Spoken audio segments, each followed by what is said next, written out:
আমাদের প্রাণের শহর কলকাতা। আর এই কলকাতা শহরের আনাচে কানাচে লুকিয়ে আছে অনেক সুন্দর সুন্দর জায়গা। আজকে তোমাদের আমি খোঁজ দেবো সেরকমই একটি সুন্দর জায়গার, যেটি উত্তর কলকাতার গৌরীবাড়ি এলাকায় বদ্রীদাস টেম্পল স্ট্রিটে অবস্থিত।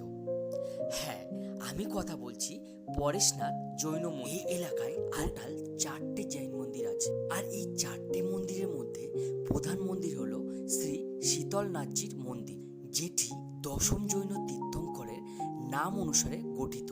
আর বাকিগুলো হলো চন্দ্রপ্রভুজির মন্দির, মহাবীর স্বামীর মন্দির আর দাদাবাড়ি। কলকাতার গৌরীবাড়ি লেনে অবস্থিত এই পরেশনাথ মন্দির।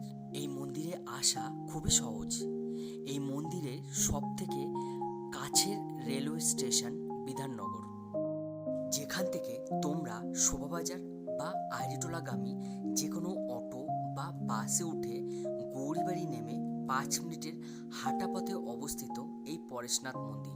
এছাড়াও এই মন্দিরের কাছের মেট্রো স্টেশন, সেখান থেকে অটো ধরে হাতিবাগান ক্রস করে গৌরীবাড়ি নেমে 5 মিনিটের হাঁটা পথে। অসাধারণ মন্দিরটা নির্মাণ করেছিলেন 1867 সালে রায় বদ্রীদাস বাহাদুর, যেটি দেখে বোঝার উপায় নেই যে মন্দিরটা এত পুরনো। মন্দিরের পুরো পরিবেশটা অনেক শান্তি ও নির্মলতা বিক্লয়ন করে, যা মন, শরীর ও আত্মার উপরে খুব শান্ত প্রভাব ফেলে।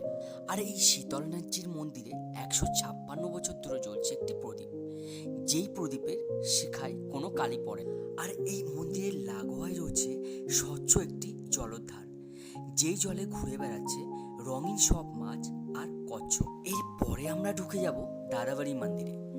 আর এখানকার প্রত্যেকটা মন্দিরই 1 থেকে 2 পা হাঁটলেই মানে খুব ক্লোজলি কানেক্টেড। আর এই দাদাবাড়ি ও কুশলজির মন্দিরটা বাইরে থেকে যতটা না সুন্দর, ভেতরে ঢুকলে আপনাকে মুগ্ধ হতেই হবে। এখানকার মন্দিরের স্ট্রাকচার ও নকশা দেখে আপনার মনে হতেই পারে যে আপনি রাজস্থান বা গুজরাটের কোনো মন্দিরে প্রবেশ করেছেন। সাদা মার্বেল পাথর দিয়ে তৈরি এই মন্দিরে রয়েছে জৈন আচার্য জিনদত্ত কুশলসুরির পদচিহ্ন। তাই সমস্ত জৈন ধর্মাবলম্বী মানুষদের কাছে খুবই গুরুত্বপূর্ণ এবং আধ্যাত্মিক স্থান হলো এই পরেশনাথ মন্দির। আধ্যাত্মিক পরিবেশ নয়, মন্দিরের সৌন্দর্য দেখতে প্রতিদিন বিভিন্ন ধর্মের মানুষ এখানে ভিড় করেন। দাদাবাড়ি মন্দির দর্শন করে এবার আমরা ঢুকে গেছি মহাবীর স্বামীর মন্দিরে। মহাবীর তিনি ছিলেন 24তম জৈন তীর্থ। আর এই মন্দিরটি আগের মন্দিরের থেকে আরো অনেক বেশি সুন্দর।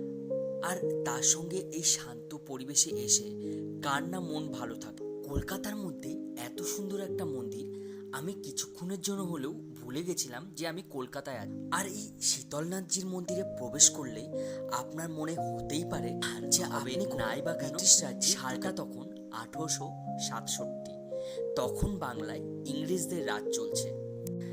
তাই হয়তো এই মন্দিরগুলোর স্থাপত্য নিদর্শনেও ফুটে উঠেছে ব্রিটিশ নিদর্শন। শীতলনাথজির মন্দিরের গর্ভগৃহটি অতীব সুন্দর।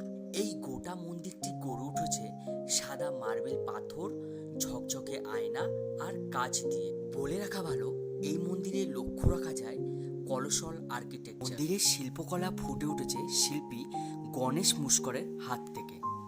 আর এই মন্দিরের প্রধান দেবতা হলেন শ্রী শীতলনাথ ভগবান, যিনি ছিলেন 10ম জৈন। শীতলনাথজির মন্দির থেকে বেরিয়ে 2 থেকে 3 পা ঢিলছোড়া দূরে অবস্থিত শ্রী চন্দ্রপ্রভুজির মন্দির।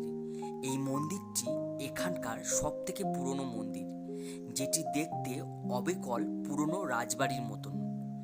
যেই মন্দিরের গর্ভগৃহে অবস্থান করছেন শ্রী চন্দ্রপ্রভুজি। এখানে শুধু ধর্মাবলম্বী মানুষেরা নয়, প্রত্যেক দিন সকালে আর বিকালে এই শান্ত পরিবেশে সময় কাটাতে অগণিত মানুষের ভিড় জমে। তো বন্ধুরা, আশা করব তোমাদের এই ভিডিওটা ভালো লেগেছে এবং তোমরা এই মন্দিরে অবশ্যই আসবে। যদি ভিডিওটা ভালো লেগে থাকে অবশ্যই লাইক করবে, শেয়ার করবে এবং কমেন্টস করে আমাকে জানাবে। তো আজ ছিলাম নর্থ কলকাতায়, কাল আবার দেখা হবে কোনো চেনা শহরের অচেনা পথে। সবাই ভালো থাকবেন, সুস্থ থাকবেন।